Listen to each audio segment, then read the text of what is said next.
Hello friends, जय श्री कृष्णा, राधे राधे। स्वागत है आपका फिर एक बार आपके अपने YouTube channel Krishna vastu tips पे। आज के इस वीडियो में मैं आपको पाप मोचनी एकादशी की कथा बताऊंगा। साथ ही यह एकादशी 7 तारीख को या 8 तारीख को किस दिन पड़ रही है, किस दिन आपको व्रत करना शुभ रहेगा, ये भी मैं आपको इस वीडियो में बताऊँगा। तो इस वीडियो को लास्ट तक देखिएगा और शेयर करिएगा अपने फ्रेंड्स, फैमिली सबके साथ।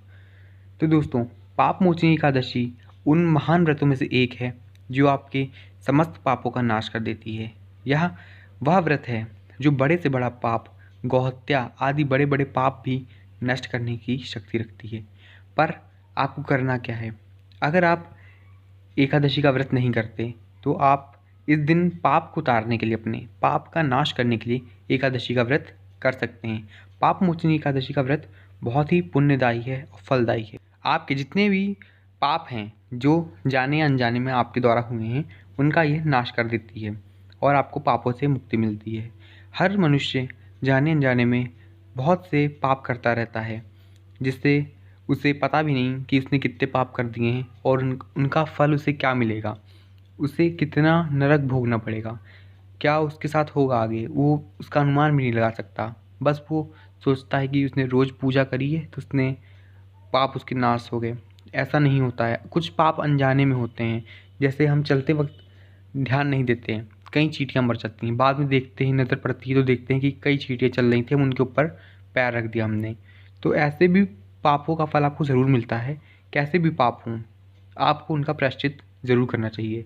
इसीलिए साल में एक बार आने वाली यह पाप मोचनी एकादशी का व्रत बहुत ही विशेष है, बहुत ही फलदायी है। अगर आप व्रत नहीं करना चाहते या सामर्थ्य नहीं है आप में व्रत करने का, तो आप इस दिन श्री हरिनारायण की पूजा करें।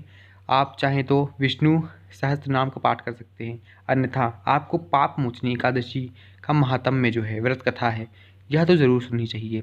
यह एकादशी चैत्र मास के कृष्ण पक्ष की होती है, यानी कि नवरात्र से, चैत्र नवरात्र से पहले आने वाली एकादशी को हम पाप मोचनी एकादशी कहते हैं। यह हिंदू कैलेंडर के अनुसार, हिंदू वर्ष के अनुसार यह साल की आखिरी एकादशी होती है और इसके बाद नवरात्र से नया साल शुरू होता है और नए साल में कामला एकादशी का पूजन होता है आगे। फिलहाल हम आपको पाप मोचनी एकादशी की व्रत कथा बताते हैं। आप दोनों हाथ जोड़ के भगवान का ध्यान करते हुए इसका श्रवण करें, आपके सारे पाप कष्ट दूर हो जाएंगे। इसका महात्म्य श्री कृष्ण कुछ ऐसे बताते हैं अर्जुन से कि हे धर्मपुत्र, चैत्र मास के कृष्ण पक्ष की एकादशी का नाम पाप मोचनी अथवा पापों को भस्म करने वाली है। इसका महात्म्य एक दिन लोमस ऋषि से राजा मानधाता ने पूछा था।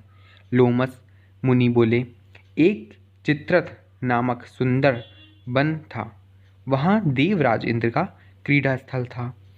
उस वन में एक मेधावी मुनि तपस्या किया करते थे। भगवान शंकर के भक्त थे। शंकर के सेवकों से कामदेव की जन्म की शत्रुता रहती है। अप्सराओं को साथ लेकर अपने मनमोहन, संतापन इत्यादि 5 बाणों को कस लिया। मंजूषा नाम की एक अप्सरा ने मुनि के मन को हर लिया। वह भगवान शंकर का ध्यान भूल गए और उस अप्सरा के पीछे जाने लगे। मुनि ने मन मंदिर का पति मंजूषा को बना दिया। मंजूषा के प्रेम में मुनि को मन मोहित कर दिया और रास विलास करते करते 18 साल व्यतीत हो गए। तब अप्सरा स्वर्ग जाने की आज्ञा मांगने लगी। मुनि बोले, आज पहला दिन ही तो है, कल चली जाना। अप्सरा ने पांचांग खोलकर दिखाया तो मुनि को ज्ञात हुआ कि यह हत्यारिणी ने मेरी तपस्या भंग करा दी। क्रोधित हो गए मुनि और उसे श्राप दे दिया। उसे पिशाचिनी बनने का श्राप दिया। वह बोली कि हे मुनिवर, इससे मेरा उद्धार कैसे होगा? मुझे कैसे इस पापी शरीर से मुक्ति मिलेगी? कैसे मैं पिशाचिनी की शरीर से बाहर आऊँगी? तो मुनि बोले, पाप मोचनी एकादशी का प्रभाव तुम्हें इस शरीर से मुक्ति देगा। तुम्हें फिर से दिव्य शरीर मिलेगा पाप मोचनी एकादशी का व्रत करने से। ऐसा कहते हुए मुनि अपने च्यवन ऋषि के पास चले गए और अपने पाप कर्म से उद्धार होने का उपाय पूछा। उनके पिता ने भी पाप मोचनी एकादशी का व्रत कहा। अतः मुनि तथा मंजूषा दोनों ही इस व्रत के प्रभाव से पापों से छूट गए। पाप मोचनी एकादशी का व्रत स्वर्ण की चोरी, ब्रह्म हत्या इत्यादि महापापों से मुक्त करवाता है और अनेकों व्रत में उत्तम है। हर व्यक्ति को इसका अनुग्रह जरूर करना चाहिए। श्री कृष्ण का इस दिन ध्यान करें, होम करें, पूजा पाठ में मन लगाएं, श्री हरिनारायण के जपों का श्रद्धापूर्वक पाठ करें। इस दिन फलाहार में इस दिन चिरौंजी, दूध की मिठाई, फल आदि लिया जा सकता है। इस बार यह व्रत 2021 में 7 और 8 दोनों अप्रैल को किया जाएगा। 7 अप्रैल की सुबह भी एकादशी मिल रही है सूर्योदय के समय, और 8 अप्रैल को भी एकादशी मिल रही है सूर्योदय के समय। दोनों दशमी से अलग हैं, दशमी युक्त दोनों नहीं हैं। और एक है 7 तारीख वाली एकादशी पूर्ण एकादशी है, और दूसरे दिन वाली 8 एकादशी वो भी बहुत ही फलदायी है। आप दोनों में से किसी का भी व्रत कर सकते हैं, कोई संशय नहीं है। Hare Krishna, Radhe Radhe. I hope you like this video.